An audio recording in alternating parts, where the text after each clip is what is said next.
As we've been discussing in our previous PPTs and slideshows about reading skills for academic and workplace contents, we have been describing and understanding, analyzing the synthesis writing materials, plus skimming versus scanning versus in-depth writing, reading strategies for technical and business texts. Now we are going to talk about goals which we understand data and summarize without getting lost in numbers or jargons. Now what do you understand by the word jargon? Jargon means using a same word for a different precise meaning. Just say BP stands for blood pressure. So we don't say blood pressure, we say BP. That's a jargon. Okay. Now in introduction, we are going to talk about an academic workplace setting which needs to be visually analyzed, summarized data quickly. In both academic and workplace settings, we often need to analyze visual or summarize data quickly, whether it's a bar graph in a sales report, a pie chart in a project proposal, or an executive summary of a 60-page document. The skill of interpretation helps us understand, explain, and act on information confidently. Now what does this mean? This means that for any business workout or anything, we use pie charts. Pie charts are standardized for, it's a summary of 60-page document which has 100% margin on it, which is divided in variations. The skill of interpretation helps us to understand and explain the act on information on the diagram confidently. What is a bar graph? A bar graph uses bars, that is rectangles, to represent data. The length or the height of each bar shows how much or how many of something there is. What is a graph? A bar graph is a represented data, rectangular in shape. The length and height of each bar shows how much or how many of something there is. When to use it? To compare quantities across different categories. When we have to mention something which is above categorizing, which is above comparison, which has to show categories, different types of categories. In this particular proposal, we use bar graphs, we use categories. Examples: a bar graph shows the sales of different productions or different products, item-wise sales distributions. The bar graph can be about anything, any business proposal, any diagram, anything which needs to be presented, anything. You can make a bar graph of that. Item A is 8 units, item B is 12 units, item C is 16 units. Now if we are talking about these items, see, item A is 8 units, that means 60.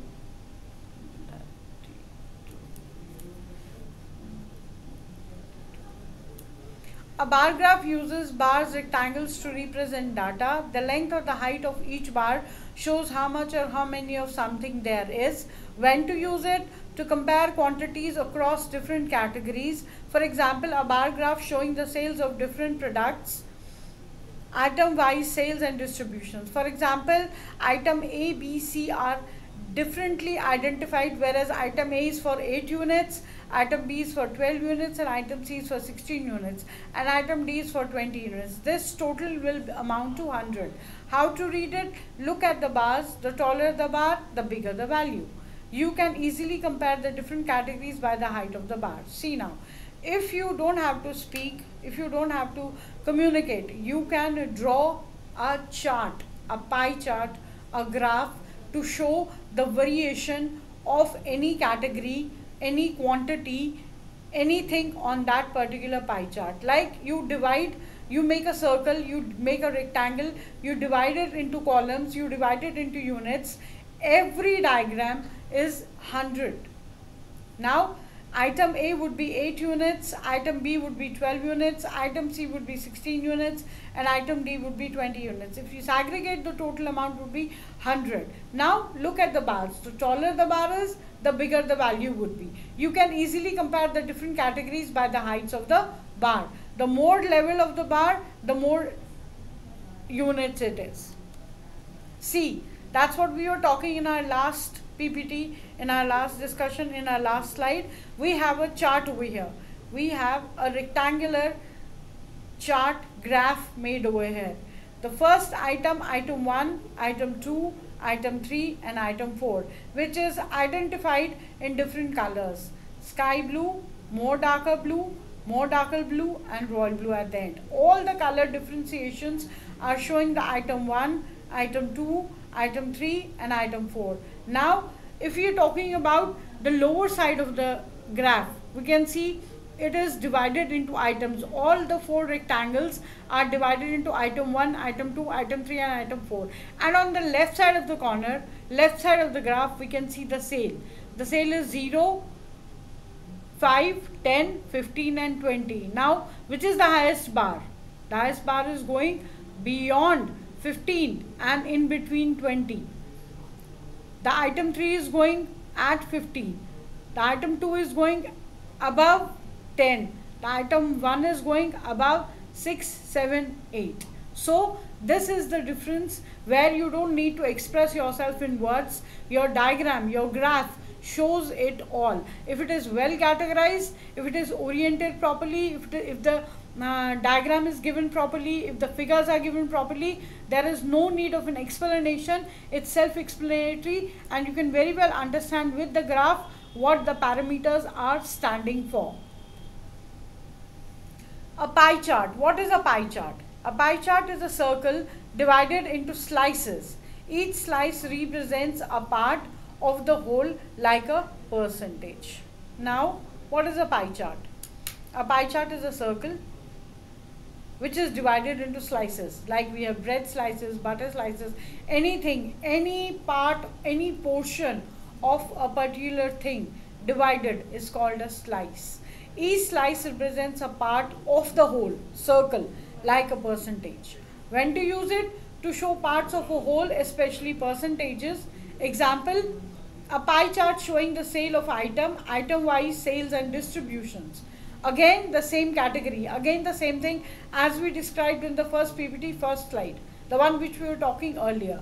Item 1 is 62.5%, item 2 is 25% and item 3 is 12.5%. If you aggregate this, if you calculate, if you plus 62 plus 25 plus 12, 5% and 5%, it will come to a percent of 100. So item 1 is 62.5%, item 2 is 25%, item 3 is 12.5%. And we are having a pie chart which is a circle. We have to divide it into slices of 62.5%, 25% and 12.5%. How to read it? Look at the size of each slice. The bigger the slice, the larger the percentage. The entire circle represents and adds up to 100.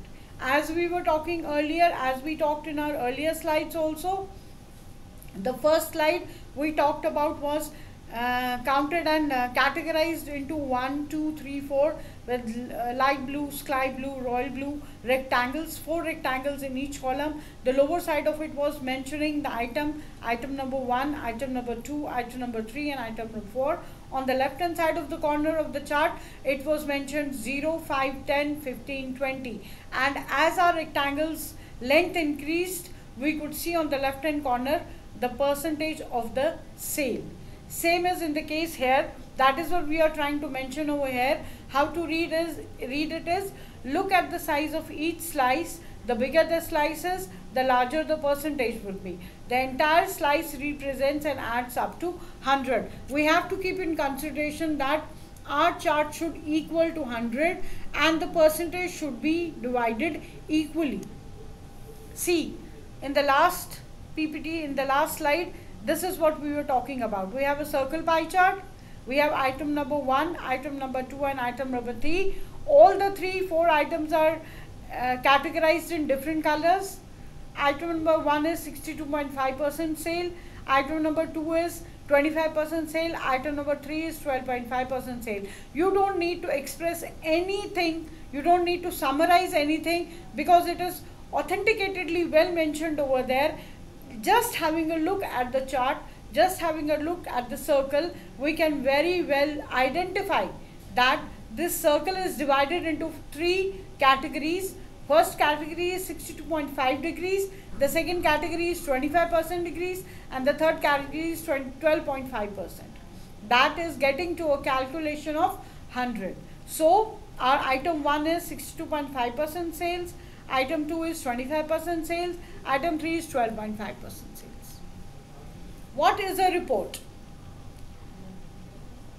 A report is a detailed document that provides information about a specific topic. It presents facts, findings, analysis, and recommendations in an organized manner. Reports are often used to convey the results of research, analysis, or investigations. Now, coming to the part of report. In the previous slides, we talked about pie charts, rectangular charts. How do we differentiate sales? How do we show in a chart without expression, just with the figures only, where does our sale grow? In item number 1, how much sale do we have? Item number 2, how much sale do we have? Item number 3, how much sale do we have? Now coming to the report. What is a report and how is a report made? A report is a detailed document of whatever you have analyzed. It is on a specific topic. What have you found on that? What is your analysis on that? And what do you recommend us on that? In an organized manner. Reports are conveyed results of your research, your analysis, or your investigations. Now, what are the key components of a report? Title page. Title page includes, obviously a report would be made in various pages, columns. You have to mention your findings, you have to mention your facts, you have to analyze things, you have to give recommendations, you have to keep it in an organized manner, you have to show your results of the research, you have to analyze, and you have to show your investigations. All these things, all these parameters cannot be covered in one single page. So it has to be differentiated in different columns on different pages with different variations. Now coming to the key components of a report. Title page should include the report's title, author and date. It should be very well mentioned. The writer's name should be mentioned, author should be mentioned, the date should be mentioned as to when the date has been fixed. Executive summary abstract is a brief overview of key points. Table of contents again should be lists the sections and subscriptions. Introduction describes the purpose, scope and structure of the report. Methodology explains how information was gathered. Finding results presents the data or outcomes. Analysis interprets the findings and data. Conclusion summarizes key points of the report. Recommendations offers suggestions, actions based on the findings. References lists all sources used in the report. Appendix additional material like charts, graphs and raw material.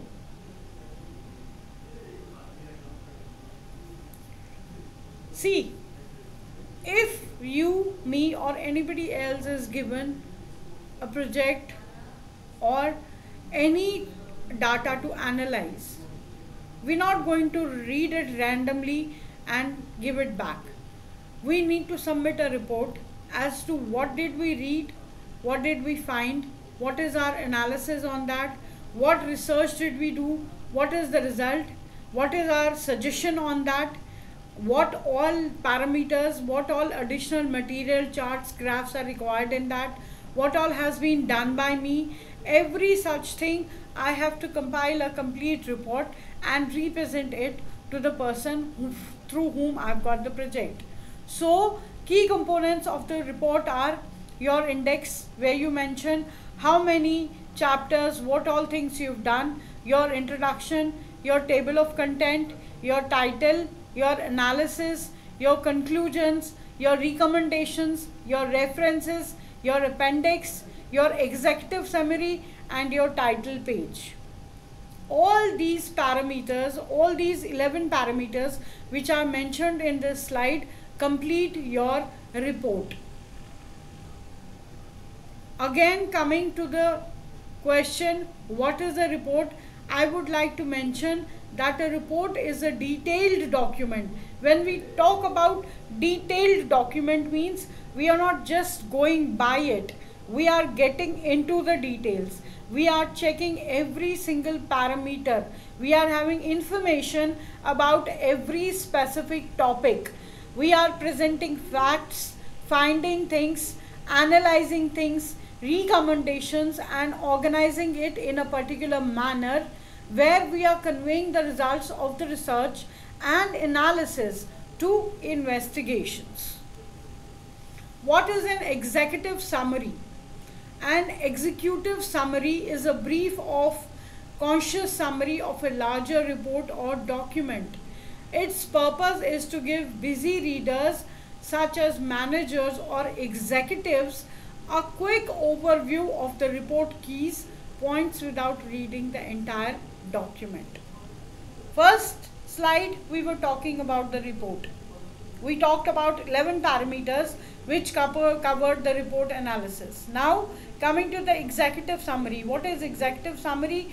It's a larger project or a document which doesn't go deeper, which doesn't dig deeper, but specifically gives a reader, busy targets or managers or executives an overview of the report, points with reading entire document. They don't need to read the entire document. They don't need to go into every specification of the document.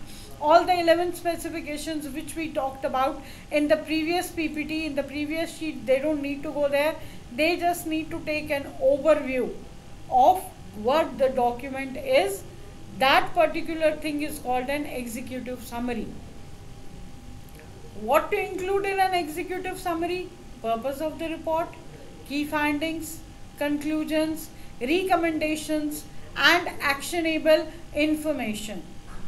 Talking about purpose of the report, a sentence or two explaining why the report was created, key findings, the main points, facts, conclusions from the report.